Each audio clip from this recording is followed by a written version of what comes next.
varian baru.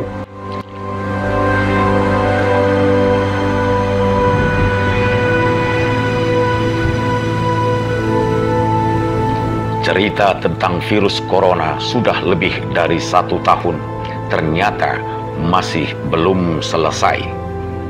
Virus yang bermula dari pasar ikan di Wuhan, negeri Tiongkok itu terus membuat cerita baru, bagai kisah bersambung.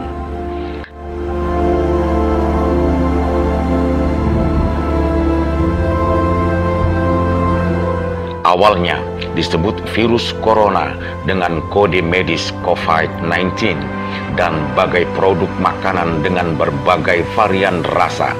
Tidak sampai 1 tahun, virus ini pun bermutasi dengan varian baru dari Inggris. Meskipun vaksin telah ditemukan, namun cerita virus corona tidak juga berhenti. Terakhir, varian baru muncul lagi dan negeri India jadi sorotan dunia, termasuk Badan Kesehatan Dunia (WHO). WHO with partners are currently tracking 3 virus variants of concern that are circulating around the world. The first is the B.1.1.7 that was first identified in the United Kingdom. The second is the B.1.351 that was first identified in South Africa. And the third is the P.1, which was it's circulating in Brazil, but it was identified among travelers arriving in Japan. We are tracking changes in the virus and what this means in terms of transmission, severity, and impact or potential impact on diagnostics, therapeutics, and vaccines. So far, the information that we have is that there is increased transmissibility in the B.1.1.7 and the B.1.351 virus variants. And this is resulting from a mutation that allows this virus variant to bind to the cell, the human cell, more easily.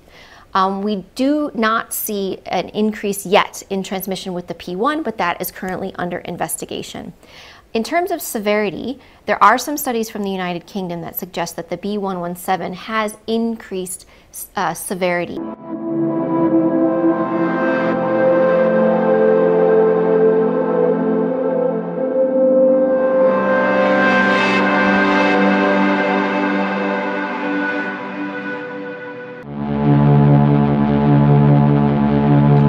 Pasalnya, varian baru dari negeri Gangga itu menggemparkan jagat dunia kembali oleh varian baru yang disebut varian Delta.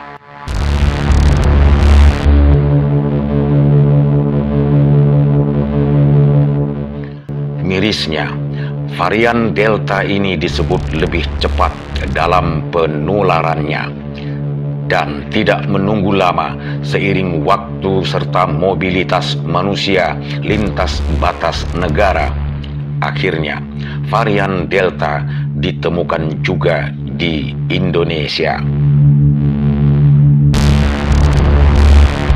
Target 70% vaksinasi belum tercapai.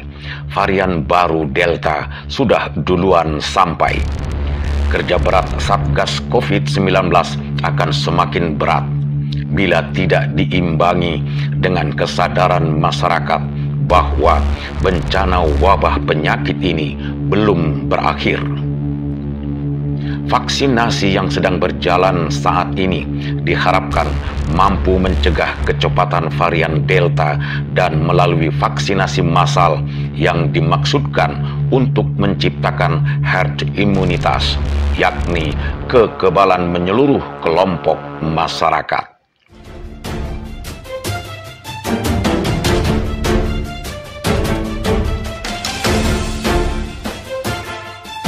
Di Indonesia, kasus pertambahan suspek COVID-19 terus jatuh bangun di banyak daerah. Sejak akhir 2020 sampai 2021, perlakuan libur panjang yang berulang terjadi menimbulkan mobilitas manusia serta kerumunan orang banyak yang menjadi sumber petaka penambahan kasus dan pernah mencapai rekor tertinggi di antara negara Asia Tenggara. Terakhir, pasca Lebaran Idul Fitri 2021, Meski sejak awal pemerintah memberlakukan larangan mudik untuk menghempang penyebaran dan penularan COVID-19, namun apa boleh buat, masyarakat yang sudah Indonesia banget itu tetap mudik dengan segala cara, ngotot, ngeyel, dan nekat untuk mudik pulang kampung. Hasilnya, beberapa daerah geger dengan pertambahan kasus COVID-19 yang meningkat tajam. DKI Jakarta, Kabupaten Kudus, Bangkalan, Madura, dan Bandung Raya harus menuai kasus dengan segala resiko.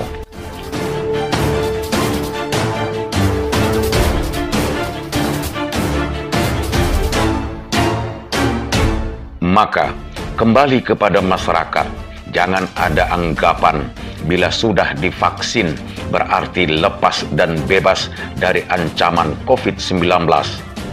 Masalahnya, tidak ada jaminan tidak akan muncul mutasi varian baru yang mungkin lebih berbahaya dan mematikan setelah varian Delta dari India.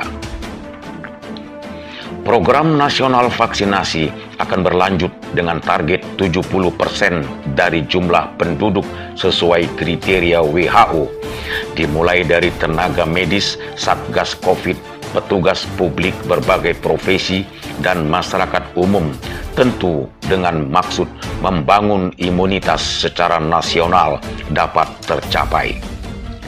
Pemerintah tetap menganjurkan protokol kesehatan COVID-19 3M, memakai masker, menjaga jarak, mencuci tangan, dan hindari kerumunan. Meski terasa jenuh dan membosankan, lebih baik begitu ketimbang mengundang bencana yang mematikan. Hidup berdampingan dengan wabah corona seperti yang pernah digaungkan sudah terbukti dan dijalani. Namun tetap dalam kewaspadaan serta kesadaran untuk aktif mematuhi protokol kesehatan dan berempati, membuka hati dalam program vaksinasi.